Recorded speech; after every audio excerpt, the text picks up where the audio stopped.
Hey guys, it's Friday morning. I was gonna say I'm Nolan or some shit. I think that's what I heard. I heard you were going there. Hey everyone, it's Friday morning movie review. Oh fuck, it's not. It's Friday morning.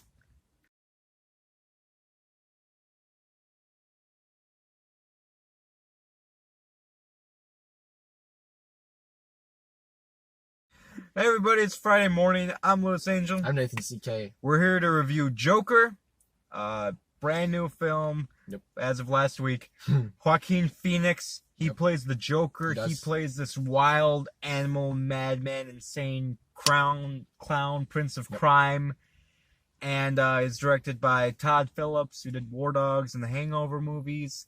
This movie is inspired by a couple of Martin Scorsese films. Oh yeah. You got Robert De Niro in there. You got Zazie Beetz. And what do we think of Joker? Yeah, I mean, I think the first time we seen a leak of, Joaquin being the Joker was like almost 2 years ago, a year ago or something. Like that cool portrait of him just like looking off into the distance. You're like, whoa, like what is this? There's something different. Crazy skinny. Right. Yeah. And I think just as the movie starts, you're like, okay, this is all about him. What's going to happen? You're set in like the 70s, 81. Okay, there we go. You're in, right from the beginning, in New York. In Gotham. Yep. Gotham. This is a sidetrack, and we do this a lot in our reviews, getting sidetracked. But hearing Robert De Niro say Gotham was like, whoa. From the start of the movie, you're already like, this is gonna be dark. Oh yeah. From the Rated tone R. of it, this is not like connected to any other DC movies. No post-credit scene. Right. And honestly, I think this is the way DC should go from now on. Definitely. Don't try and catch Marvel. You're never gonna do it. Yeah. Do Shazam. Yeah, exactly. Do Shazam 2 and 3. Do Wonder Woman 2 and 3. But don't just let them be their own thing. Yeah. Let the Batman be its own thing. It's like Joker is one and done. Yeah. Yep. And Joaquin Phoenix, really on the second time around, just watching his eyes when he's the Joker. He is the Joker. He is a completely different person. I think he's the best Joker. And that's hard to say because he's not fighting the Batman, and we get him the whole movie. That's true, yeah. Whereas Ledger or Jack Nicholson, we only got them for sections. But I thought he was tremendous in this movie. There's no way he doesn't get a nomination. Yeah, right now, I think he's the best. I hope he does. Yeah. That'd be awesome. I hope he does. I don't think they're gonna give it to him. Right. But I hope Lupita Nyong'o, to me, she's maybe the best performance of the year also in Us. Oh yeah. Doing those two roles together. And the Academy doesn't like to nominate a comic book for acting or sci-fi horror. Right. But they deserve it. They do, yeah. The story is kind of, a lot got leaked from this movie, and I kind of knew a little bit of what was going to happen, just not because I was looking for it. Yeah. But things were just popped up. Yeah, online. I guess there's a couple scenes in the trailer that I kind of pieced together. I was like, oh, okay, that might happen in this.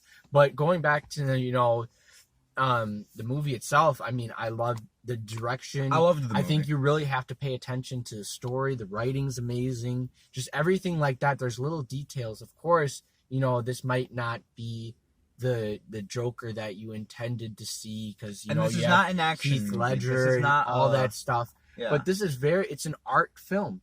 It's amazing. Dark, it's soulful movie, right? And it has so much going for it where you have to really pay attention to all these little bits and pieces and certain,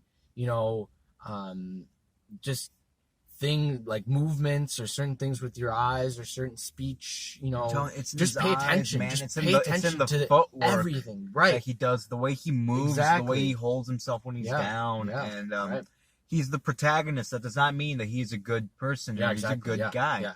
And what Joaquin does, transforming himself physically, is terrifying. Oh, yeah. And there's scenes of him shirtless with just white face paint on. And that alone is terrifying. It's scary. This movie is has a fire burning inside of it.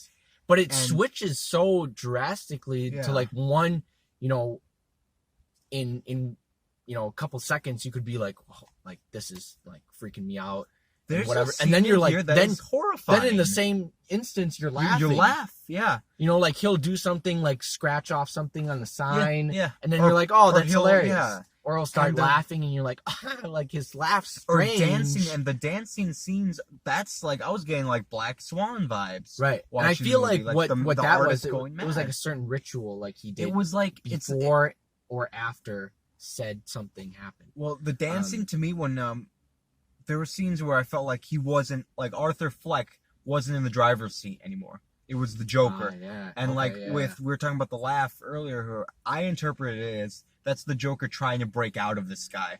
And, you know, the Joker's coming out the sides. And, like, when he dances in the bathroom, which is seen all over the trailers and everyone knows about, that's like the Joker just, like, being free for a moment. Yeah. And that's haunting. Joaquin's just so great. Robert De Niro's, you know, he's Robert De Niro. Yeah, yes. Zazie Beetz had a smaller role than I thought she would. Mark Maron's in the movie Blink and You'll Miss Him. I mean, you know. Oh, yeah. He was in there for, like... I bet you a lot of his stuff got cut. Yeah. I really did love the movie. I thought it got a little slow at some parts. Yeah. And there's not as much... I've heard people going into this as an action movie. People went into it thinking it was going to be a horror movie. It leans a little more that way, but it's mainly watching a guy fall down and lose his mind and become this animal he was meant to become. Yep. And I'll say one more thing. Through, like, the first half of the movie, you're definitely rooting for him. Like, I think, like, I, at least, was on his side, and, like, I understood. You get to understand how he became, how he is. There's so much downfall. I think what you're saying is you understand, like, oh, that pushed this person to the edge. Right, and that's what you get from good writing. You understand what happened to this person. And you're so drawn to Joaquin. And you are, and it's like, but then you're also intrigued by, like, oh, well, where is he going to go next? Like, or what is he going to do? There's scenes like he took this too far, and there's a scene in this movie that broke my heart and made me laugh. Like a second later, you know exactly what. I think it did. It's heartbreaking. It's scary. But it's like you don't know what's going to happen. The ending, like, not the very last scene of the movie, but the scene right before last. It's almost satanic in a way, where it's like a bunch of people and Joker, you know, it's like, that looks like an image of hell almost right there in Gotham. And this, I was looking back, I'm like, this might be my favorite movie of the year. Yeah. Like, dude, when he becomes Joker and he's dancing on those steps, I was just so, like, I was in it. Like, there were people that I saw it the second time, and people were clapping, and other people were like, fucking clapping for it. Like, this is crazy, man. Yeah, the same people were like, uh-oh. Yeah, I was completely drawn to it at the end. Oh, yeah. I love this movie. Yeah, it's great. Yeah, the music was really haunting, too. It was, yeah. I think the score played in perfectly. And a lot of people said, like, oh, this movie's so dark, I can only see it once. Like, I got way more out of it the second time. Right. You're almost more see it again. Yeah, and it doesn't lose any beats. Like, you're not there like, oh, this is a long movie, or you're kind of waiting for certain things to happen. Like, oh, I know that this is gonna happen now, but I mean, it doesn't lose any of its flavor. It's did you get this where when you saw it with a different audience, they reacted very differently to certain things? Like, sometimes a couple people. Like, one moment that got, like, shock when we saw it got laughs when I saw it the second time. So I thought that was very interesting. Yeah. I'm going pretty big on Joker. I'm going 4.5 out of 5. 4.5. Wow. Yeah. 4.6, guys. You. All right, guys. Definitely check this movie out. Definitely, yep. And just be on the lookout for anyone laughing a little too hard. Yeah. Like, because I remember when we saw it the first time, we were like, hope we make it out of here. All right, guys, that's the review. Like, comment, and leave a laugh.